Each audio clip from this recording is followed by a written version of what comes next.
I'm Ann Cameron, one of the editors with Claudia Stella of this new Bentham publication called Thriving Across the Lifespan and Around the Globe, the Day in the Life Visual Research Approach.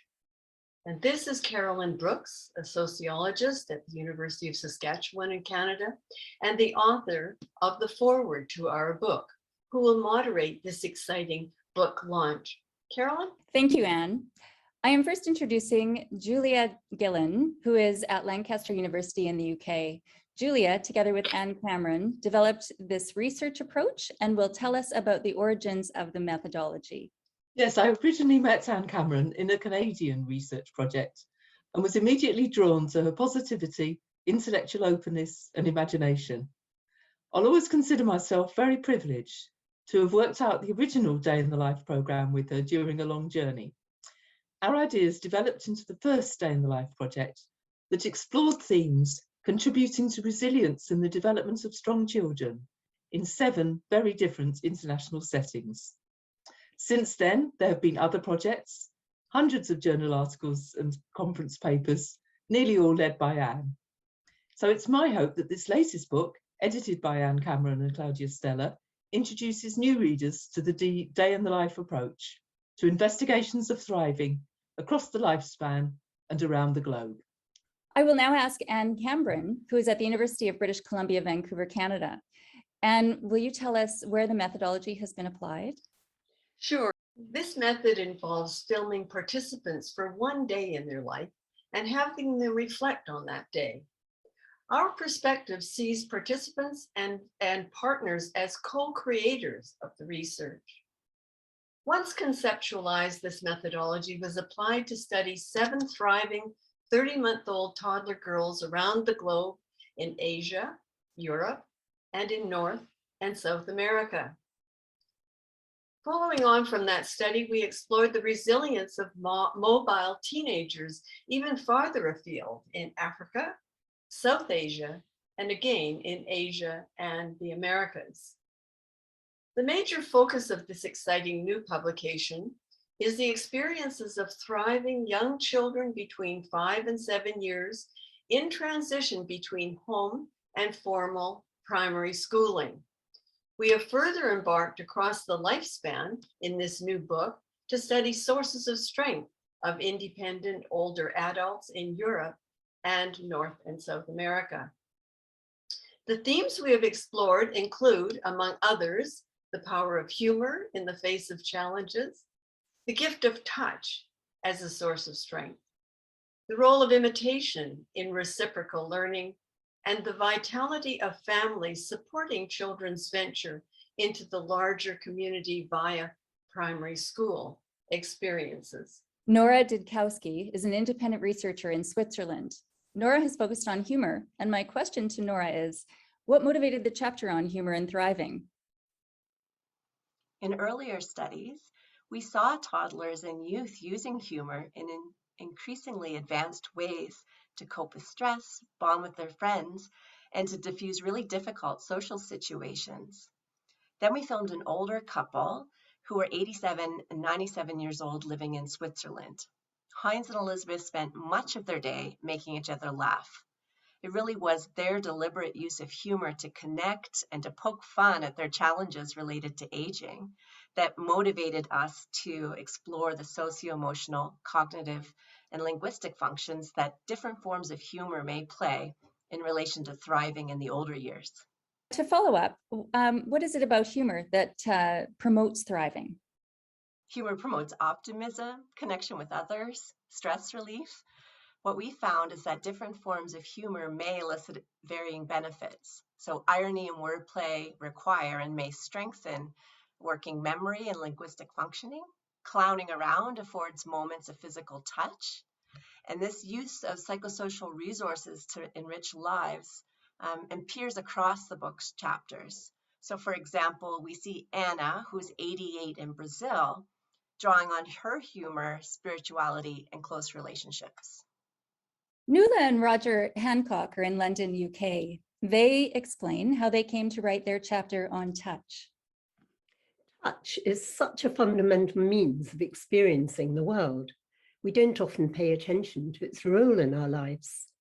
It occurred to us that video might allow us to investigate it more closely. Everyday observation can miss the subtlety of what takes place in learning and living. Video, with its ability to capture 25 frames per second, yields a rich source of information, even in a short segment. Our subjects, Selin, a young Turkish child, and Yunus, an older Lithuanian man, gave us much to consider in terms of the purpose and quality of touch. Selin plays with a toy monkey and her necklace. Yunus teaches his grandchildren how to play chess and then how he makes music on his accordion. We've long wished to better understand how touch can be used as a communicative and exploratory medium. Writing Chapter 5 gave us a welcome opportunity to do so. Juliana Pinto and Monica Toselli are at the University of Florence, Italy. They wrote a chapter for the book on imitation. Monica will explain why they think it is worth speaking yet again about children's imitation, such a deeply studied topic. There is still so much to discover about this mechanism which enacts human and animal behavior. What we discovered using the visual method which grounds the different research of the book is, first and all, the frequency of imitative behavior we observed in everyday life of our participants. Moreover, the ways by which the imitative mechanism takes place are so different, multifaceted, more or less complex.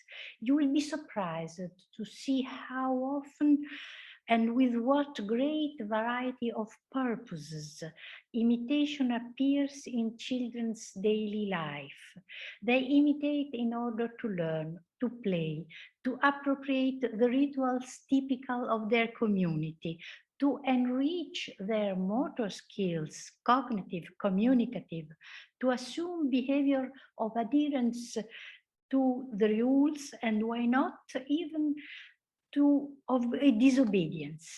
Such a rich rainbow of imitative behavior imposes on educators and parents a new way of looking at imitation and supporting it in family and school contexts. Anne Hunt is an educator in the province of New Brunswick in Eastern Canada. Anne, can you explain your focus on the transition to school? As an early childhood educator with several years of experience in an entrance class, I've always been interested in watching and supporting children making that transition to school. There is research looking at both home and school environments, identifying elements present in a successful transition, but very little work has been done focusing on the child who, in fact, is doing the major work of meaning making in both of those worlds. What does this focus reveal? 4 of our chapters in this book deal with children thriving in transition to school. We're able to be with Keo as his older sister helps him navigate the customs of school. Victoria, whose strong heritage culture gives her the confidence to assimilate the new culture of school. Ali, whose knowledge of what he knows, leading him to pursue what he does not know. And Stella, whose joy of singing and relationship with her grandmother unites those two worlds. Vanessa Figueiredo is an information scientist at the University of British Columbia in Vancouver, Canada, who magically created many of the book's finer details and wrote the final chapter. Vanessa, why should readers read this book? This book takes us to many worlds where we can learn about thriving resilience from culturally diverse points of view. When we read the book, we connect with participants' days in the life and become inspired to go to the field.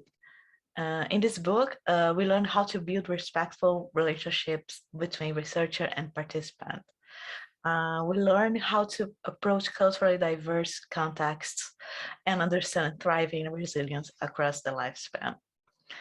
We learn how to position ourselves in the field to capture what a participant feels like in their day and report our findings in a way that it's meaningful to the participant. The daily life methodology inspires us to go and explore the world. Thanks for coming to our launch. We hope you will enjoy the book.